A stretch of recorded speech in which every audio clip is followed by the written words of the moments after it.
कोण होतीस तू, काय झालीस तुझ्या आजच्या भागाची सुरुवात होते पौर्णिमापासून. तर आता इथे पौर्णिमा कावेरीला म्हणते, काय काय जमेल का तुला तळ्याकडे जाऊन विसर्जन करायला, असं म्हणते आता पौर्णिमा. तर आता सुलक्षणा बघते कावेरीकडे. अगं बोल की, असं म्हणते आता पौर्णिमा. तर आता कावेरी म्हणते, जमेल ना, जमेल की काकू, जाईल मी एकटी, मला विश्वास आहे गणेशाच्या आगमनापर्यंत माझा उदय नक्की घरी परत येईल, असं म्हणते आता सुलक्षणा. तर आता यश येतो सुलक्षणाकडे. मा, तुझा विश्वास अजिबात ढाळून देऊ नकोस. गणपती बाप्पाचा आगमन व्हायच्या आधी उदय दादा नक्की घरी परत येईल, तसंच होऊ दे, असं म्हणते आता सुलक्षणा. अमृता, ते तिला म्हणून सांगते. तर आता अमृता आपली ओटी कावेरीला देते आणि आता सुलक्षणा म्हणते, कावेरीला तळ्यापर्यंत सोडून ये गाडीने यश, असं म्हणते आता सुलक्षणा यशला. तर आता अमृता देते आपल्या ओटीचं सामान सुद्धा कावेरीला. जा कावेरी, असं म्हणते आता सुलक्षणा. तर आता कावेरी जाते यश सोबत. तर आता अमृता म्हणते, अशी कशी परत येऊ देईन मी तुला, तुझी सून आणि तुझा मुलगा दोघेही परत येणार नाहीयेत सुलक्षणा, असं म्हणते अमृता. या वर्षी गणपती सोबत तुझ्या स्वप्नांचाही विसर्जन होणार आहे कायमचा, असं म्हणते अमृता.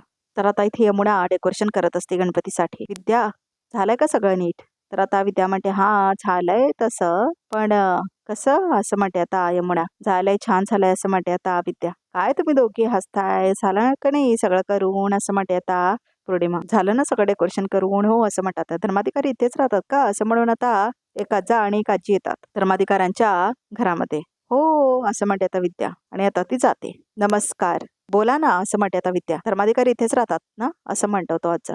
हो, इथेच राहतात. काय काम होतं का?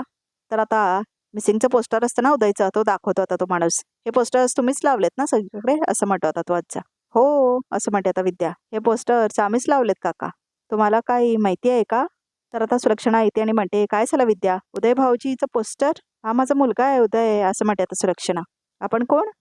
या, या ना आत या, असं म्हणते आता सुलक्षणा आणि दोघांना बोलवते घरात, त्या आजा आणि आजीना. तर आता इथे कावेरी आणि यश मात्र तळ्याकडे येतात. तर आता इथे विसर्जन करायला येते कावेरी तळ्याकडे. तर आता इथे कावेरी कुठल्या तर विचारत असते. माझा विश्वास आणि कावेरीचे प्रयत्न यशस्वी होऊ देत, असं म्हणतो आता यश.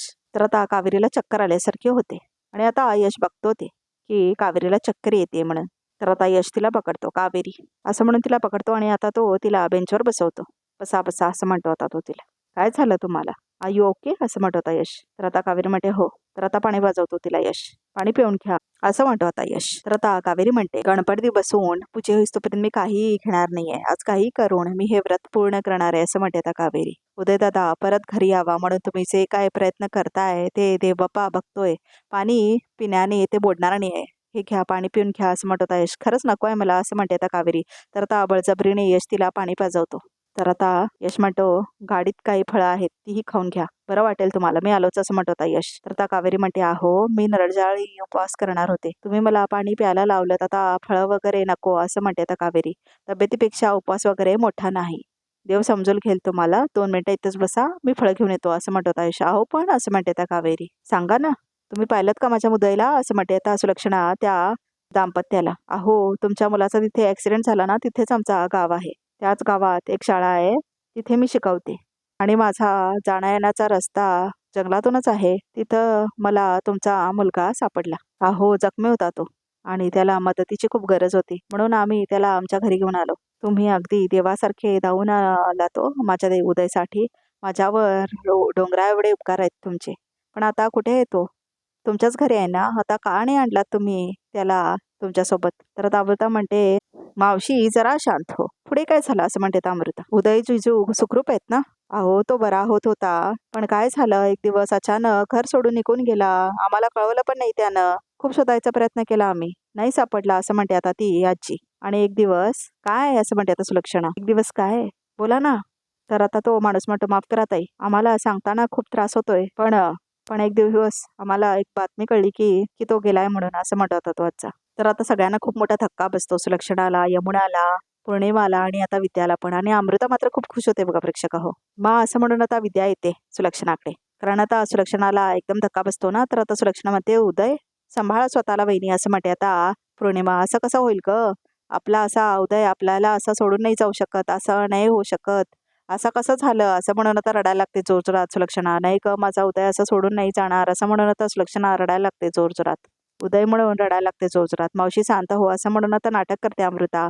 मा शांत व्हा असं म्हणते आता विद्या. तर आता इथे कावेरी बसलेली असते बाकावर. वाचवा वाचवा म्हणून कोणीतरी ओरडत असतं. मला नका मारू, मला नका मारू साहेब, मला वाचवा असं म्हणत असतं कोणीतरी. हा कोणाचा आवाज आहे असं म्हणते आता कावेरी. कोणीतरी मदतीसाठी हाक मारतंय.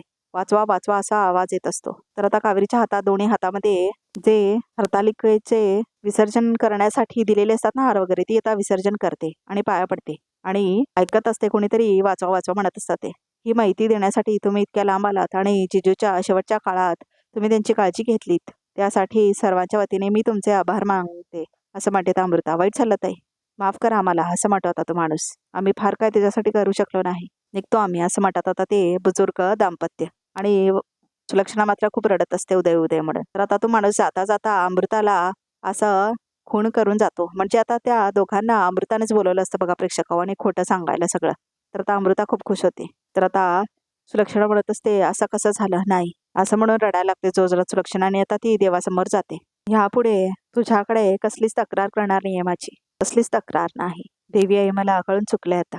ही सगळी माझी कर्माची फळं आहेत. मा असं म्हणते आता यमुना, माझा उदय माझ्यापासून दूर गेला त्याला कारणीभूत मीच आहे ना ग.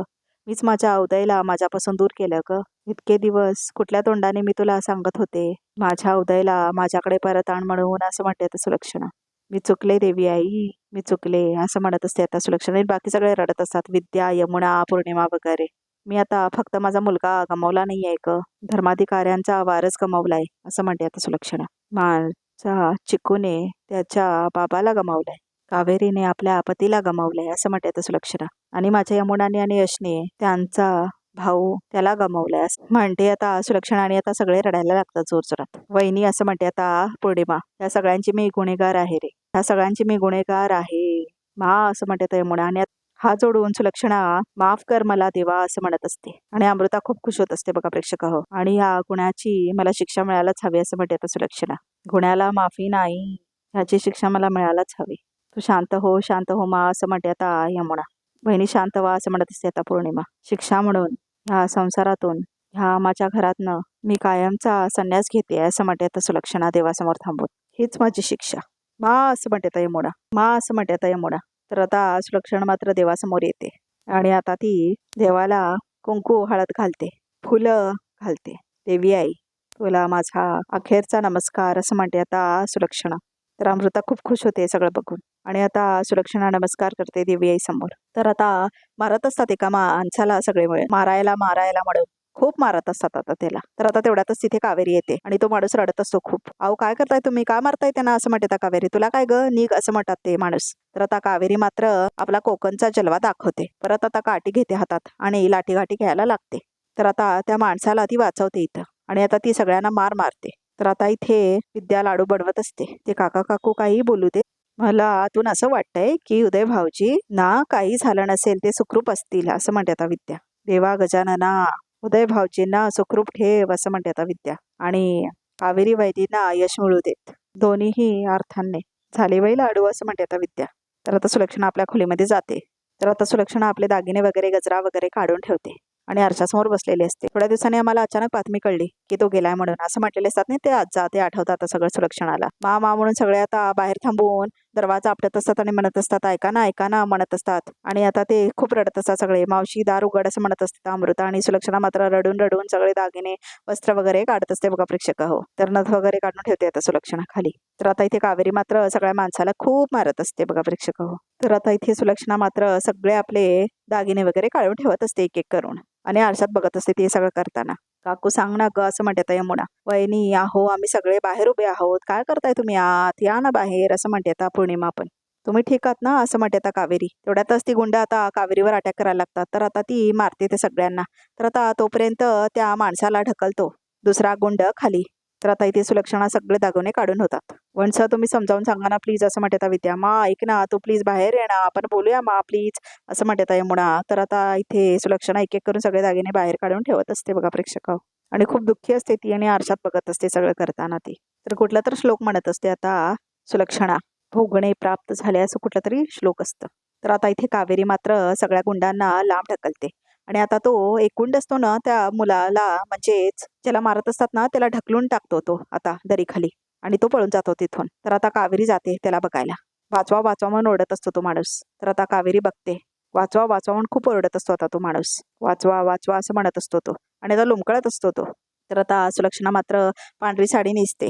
देह तागिता कीर्ती मागे उगावी मना सज्जना हेची क्रिया धरावी असं कुठेतरी श्लोक म्हणते बघा प्रेक्षक हो सुलक्षणा. मना चंदनाचे परित्वाची जावी असं काय काय आहे ते. यमुना असं म्हणतो आता सुलक्षणाचा नवरा. काका तुम्ही तरी समजावून सांगा ना माना त्या दरवाजाच उघडत नाहीये तसं म्हणते आता विद्या. काय झालं मंडळाने दरवाजा का लावून घेतलाय असं म्हणतो आता यमुनाचा बाबा. काका एक म्हातारं झोडपं आलं होतं त्याने सांगितलं ही पोस्टर्स तुम्ही लावलेत काय. हा माझा मुलगा आहे उदय असं म्हणते आता सुलक्षणा. आम्हाला सांगतानाही खूप त्रास होतोय की तो गेलाय म्हणून. हे सगळं आता विद्या सांगते आता सुलक्षणाच्या नवऱ्याला. आता तोही रडायला लागतो आणि त्यालाही शॉक बसतो. बाबा भाऊजी असं म्हणते आता पौर्णिमा सांभाळा स्वतःला. तर आता अमृतालाही बघून सगळा आनंद होत असतो. तर सुलक्षणा बाहेर येते आता पांढरी साडी घालून. तर आता तिला बघतो तिचा नवरा. बाकी सगळ्यांना एकदमच बघून शॉक बसतो सुलक्षणाला पांढऱ्या साडीत. तर आता सुलक्षणा तिच्या नवऱ्याकडे बघते. तर आता तो म्हणतो मंडळी अहो काय हे असं नका करू. मला सगळं कळलंय पण मला माफ करा असं म्हणते आता सुलक्षणा. शेवटच्या श्वासापर्यंत आणि पुढचे 7 जन्म तुम्हीच माझे पती असाल. पण इथून पुढे मी मात्र माझा पत्नी धर्म नाही निभावू शकणार. हे प्रायश्चित्त मी घेतेय.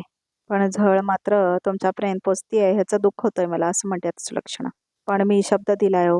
गणेशाच्या आगमनापर्यंत जर हृदय परत घरी आला नाही तर मी घर सोडून निघून जाईन असं म्हणते आता सुलक्षणा कायमचं. तर आता खूप रडायला लागतो सुलक्षणाचा नवरा हे ऐकून. तर आता इथे कावेरी तिकडे त्या माणसाच्या जीव वाचवण्याचा प्रयत्न करत असते. तर आजचा भाग इथे संपतो. तर बघूया तरीक्यामध्ये काय आहे ते. सणासुदीला घर सोडून जाऊ नका असं म्हणते आता विद्ये. जिथे माझा मुलगा जिवंत नाही तिथे सुखसुविधांचा तरी काय उपयोग आहे असं म्हणते आता सुलक्षणा. तर आता तेवढ्यातच कावेरी गणपती घेऊन येते घरी आणि आता उदयलाही घेऊन येतो यश. तर आता सुलक्षणा उदयला बघते आणि मिठी मारते. उदय अखेर तुझ्या बायकोने मला दिलेलं वचन पूर्ण केलं. बायको असं म्हणतो आता उदय. ही माझी बायको नाही आहे असं म्हणतो आता उदय. तर आता शॉक बसतो सुलक्षणाला आणि आता कावेरीला पण भीती वाटते काय करणार आता सुलक्षणा म्हणून. तर आता इथेच संपतो रिकाप. तर आता प्रेक्षक होईल चॅनलला नक्की सबस्क्राईब करा.